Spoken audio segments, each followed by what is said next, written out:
Bueno, estaremos hablando sobre los trastornos de la memoria. El grupo está conformado por Durán Suárez Susana, Gómez Luna, Murillo Dailin, Pareja Luz Ángela y mi persona, Solano García Juan Andrés. Empezaremos hablando sobre qué es la memoria. La memoria es la función del cerebro que permite al organismo codificar, almacenar y recuperar la información del pasado. La memoria es como un gran almacén o un baúl donde nosotros guardamos nuestros recuerdos, ya sean recientes o lejanos. La memoria para el ser humano es muy fundamental ya que nos permite a nosotros, como dije anteriormente, eh, recordar tanto los hechos buenos y malos, recordarlos con alegría, con llanto, dependiendo de cada situación que se presente. Dicho lo anterior, es importante recalcar que existen dos tipos de memoria, tanto la memoria a corto plazo y a largo plazo. ¿Qué se puede decir de la memoria a corto plazo? Que es un tipo de memoria de capacidad limitada, es decir, que hace referencia a todo sistema cognitivo encargado de procesar los estímulos por un breve lapso de tiempo. ¿Qué quiere decir esto? Que una memoria a corto plazo no va a tener la capacidad de recordar algo que pasó días anteriores, meses anteriores o incluso hace un rato. Va a tener como ese limitante para recordar las cosas. Mientras que la memoria a largo plazo se refiere al recuerdo de la información después de un periodo de demora. Es totalmente diferente a la del corto plazo. De esta se puede decir que es la parte cognitiva encargada de procesar la información y almacenarla de forma prolongada en el tiempo. ¿Qué nos quiere decir esto? Que mientras que la memoria a corto plazo no nos permite hacer esto, de retener la información por un lazo de tiempo, esta memoria a largo plazo sí nos va a permitir hacerlo, ya que se puede presentar situaciones en las que nosotros estemos involucrados, puede ser una semana, meses o tal vez años, y podamos recordarlo sin ningún problema. Ahora pasaremos a los trastornos.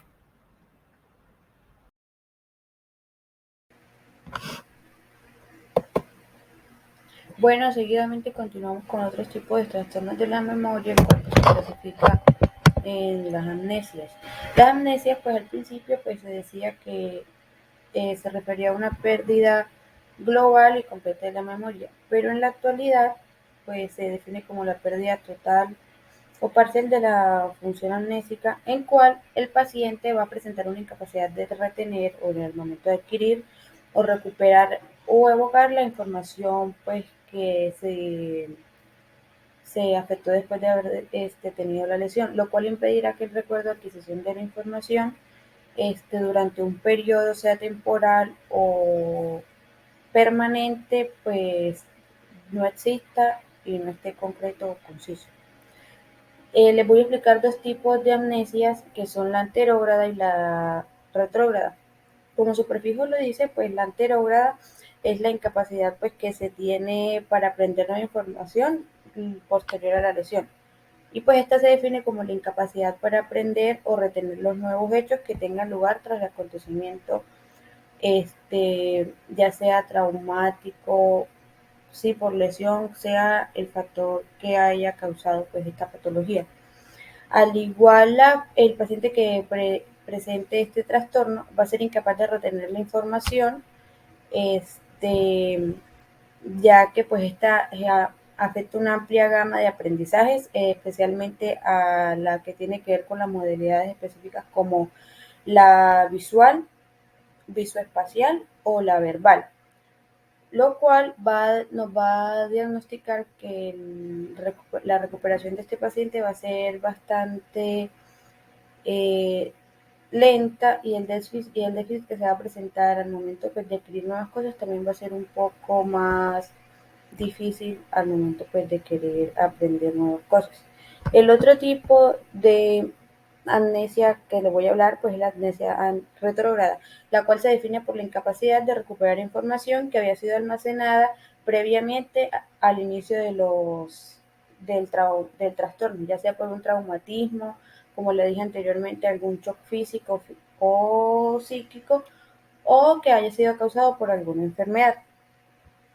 Esta amnesia tiene una característica que puede localizarse únicamente en los minutos en las horas anteriores a la lesión, lo cual pues no afecta parcialmente a todos los conocimientos o recuerdos que se tendrían almacenados en la memoria antes de sufrir este trastorno, lo cual otra característica importante de este tipo de amnesia es que sigue una gradiente temporal, es decir, se pierde en mayor proporción los recuerdos más recientes a la lesión, pero que sigue siendo retrógrados a los que se tenían adquiridos pues, con mucha anterioridad o antelación en los años. Hola, mi nombre es Luz Pareja.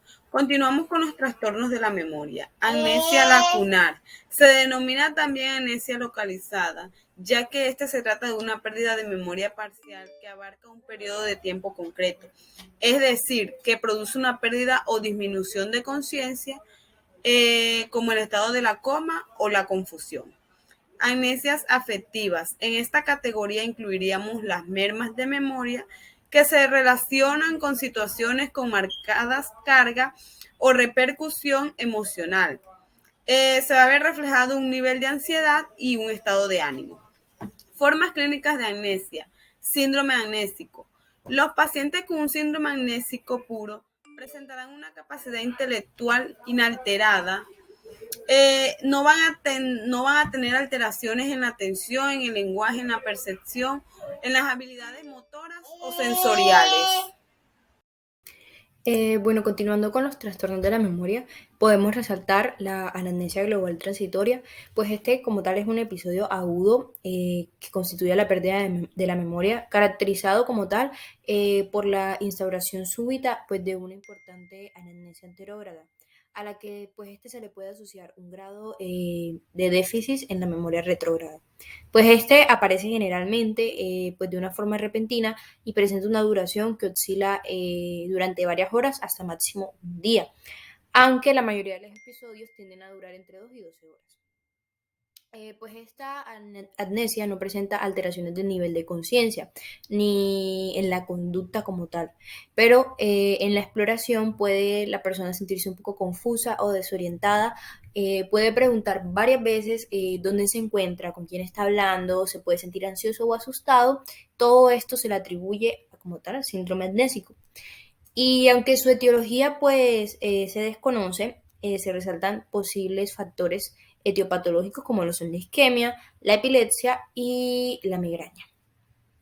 También podemos resaltar las amnesias funcionales. Estos como tal son trastornos de la memoria con un sustrato neurológico escasamente definidos y también son desconocidos.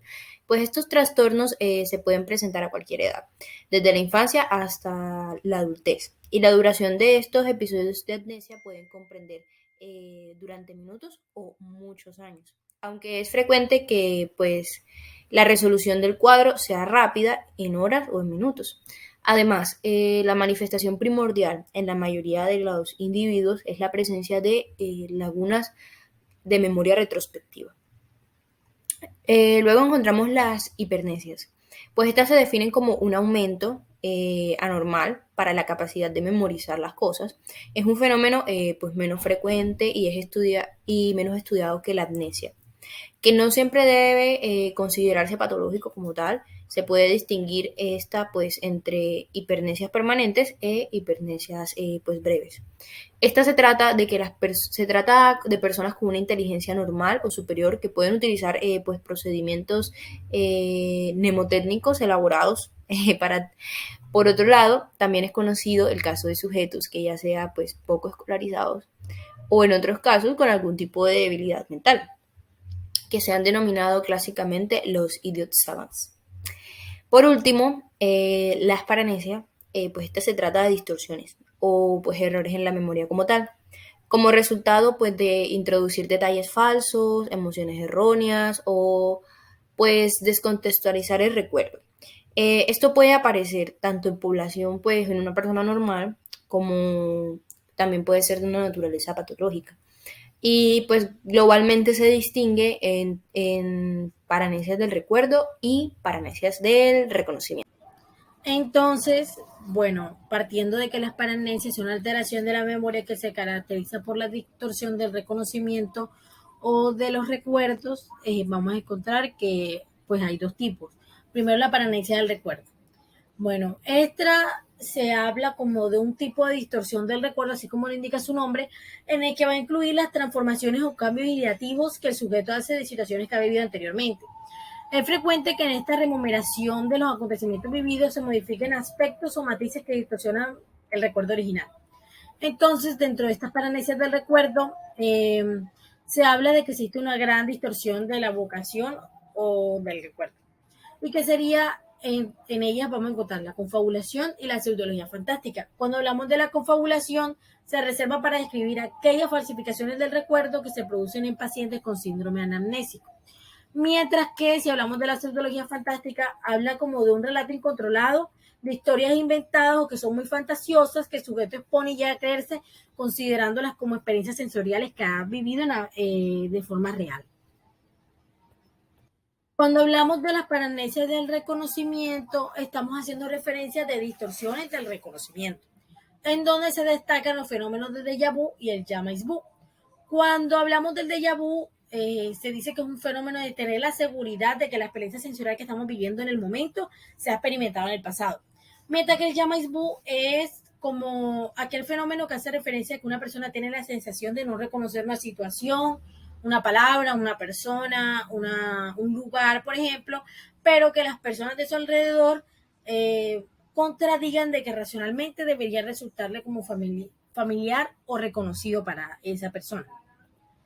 Por último, cuando hablamos de las demencias, se dice que este concepto comprende un conjunto de trastornos orgánicos cuya característica consiste en el desarrollo de múltiples déficits cognitivos que producen un declive progresivo de la función intelectual de la persona en general. Los problemas de la memoria son frecuentemente los primeros síntomas, ya que en muchos estudios se dice que el primer síntoma por lo general es la pérdida de la memoria a corto plazo. También se agrega de que va a haber cambios en la personalidad, de que la persona puede llegar a desarrollar trastornos de la conducta al comienzo cuando va avanzando la demencia, y que también va a encontrar como déficits motores y otros déficits neurológicos focales que se producen en diferentes etapas.